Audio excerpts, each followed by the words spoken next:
जय माता दी। दोस्तों, आज की इस वीडियो में हम आपको बताने वाले हैं कि क्या 6 संकेत देते हैं जो माता रानी का आशीर्वाद होता है। तो वीडियो में बने रहे और वीडियो को लाइक और सब्सक्राइब जरूर कर दे और बेल आइकन दबाना ना भूले। तो चलिए शुरू करते हैं। नवरात्रि पर माँ रानी का आशीर्वाद, एक लंबी कहानी। नवरात्रि का त्योहार हर वर्ष भक्तों द्वारा श्रद्धा और भक्ति के साथ मनाया जाता है। ये त्योहार माँ दुर्गा के सम्मान में मनाया जाता है और इसमें 9 दिनों तक उनकी पूजा होती है। इस दौरान कई विशेष चीजें होती हैं जो माँ रानी के आशीर्वाद का प्रतीक मानी जाती हैं। इस कहानी में हम उन 6 चीजों के बारे में जानेंगे जो नवरात्रि में माँ रानी का आशीर्वाद दिखाती हैं। 1. माँ दुर्गा की मूर्ति का आगमन। नवरात्रि के पहले दिन गांव में माँ दुर्गा की एक भव्य मूर्ति स्थापित की गई। गांव के लोग बड़ी श्रद्धा से मूर्ति के पास जाकर पूजा करते और मन से अपने मनोकामनाएं मांगते। यह मूर्ति माँ की शक्ति और भक्ति का प्रतीक थी। जब भक्त जन माँ के सामने आकर प्रार्थना करते थे तो उनकी आंखों में एक अद्भुत रोशनी होती थी।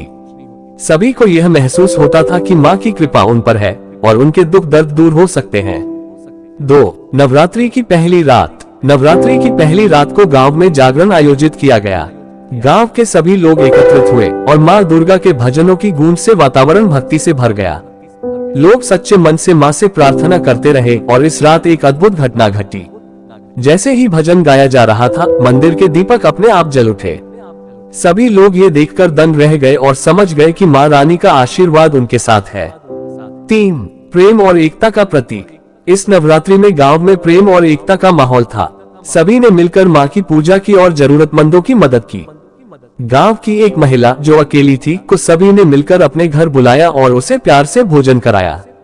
यह न केवल माँ के आशीर्वाद का प्रतीक था बल्कि गांव के लोगों की एकता का भी। माँ रानी की कृपा से गांव में सभी के दिलों में एक दूसरे के लिए प्रेम बढ़ गया। 4. सकारात्मकता का संचार। नवरात्रि के दौरान लोग उपवास रखते हैं। इस बार एक युवा लड़के ने उपवास रखने का निश्चय किया। पहले दिन उसे बहुत भूख लगी, लेकिन उसने अपनी श्रद्धा बनाए रखी। जैसे ही उसने उपवास पूरा किया, उसे एक नई ऊर्जा मिली। उसे लगा कि माँ दुर्गा ने उसे अपनी शक्ति से भर दिया है। ये सकारात्मकता और आत्मविश्वास उसके जीवन में एक नई शुरुआत लेकर आए। 5. सामाजिक सेवा। नवरात्रि के दौरान गांव में एक विशेष सेवा कार्यक्रम आयोजित किया गया। गांव के लोग एकत्रित होकर जरूरतमंदों को भोजन और वस्त्र वितरण करने गए। सभी ने मिलकर यह कार्य किया जिससे सभी को खुशी मिली। इस सेवा के दौरान एक बुजुर्ग महिला ने कहा, ये सब माँ का आशीर्वाद है कि हम एक दूसरे की मदद कर पा रहे हैं। ये सेवा कार्य सभी के दिलों में माँ रानी की महिमा को और बढ़ा गया। 6. पारिवारिक समर्पण। नवरात्रि के अंतिम दिन गांव के सभी परिवार एकत्रित हुए। उन्होंने मिलकर माँ दुर्गा की विशेष पूजा की और पूरे परिवार ने माँ के प्रति अपने समर्पण का प्रदर्शन किया। इस अवसर पर बच्चों ने अपनी माँ को रंग बिरंगे फूल भेंट किए और बड़े बुजुर्गों ने उनकी प्रशंसा की। ये दृश्य ये दर्शाता था कि माँ रानी के आशीर्वाद से ही परिवार में प्रेम और एकता बनी रहती है। समापन। इन 6 चीजों के माध्यम से यह स्पष्ट होता है कि नवरात्रि का त्योहार केवल पूजा और उपवास तक सीमित नहीं है। ये प्रेम, एकता, सकारात्मकता, सामाजिक सेवा और पारिवारिक समर्पण का भी प्रतीक है। जब हम सच्चे मन से माँ दुर्गा की आराधना करते हैं तो वह हमें आशीर्वाद देती है जो हमारे जीवन को रोशन करती है।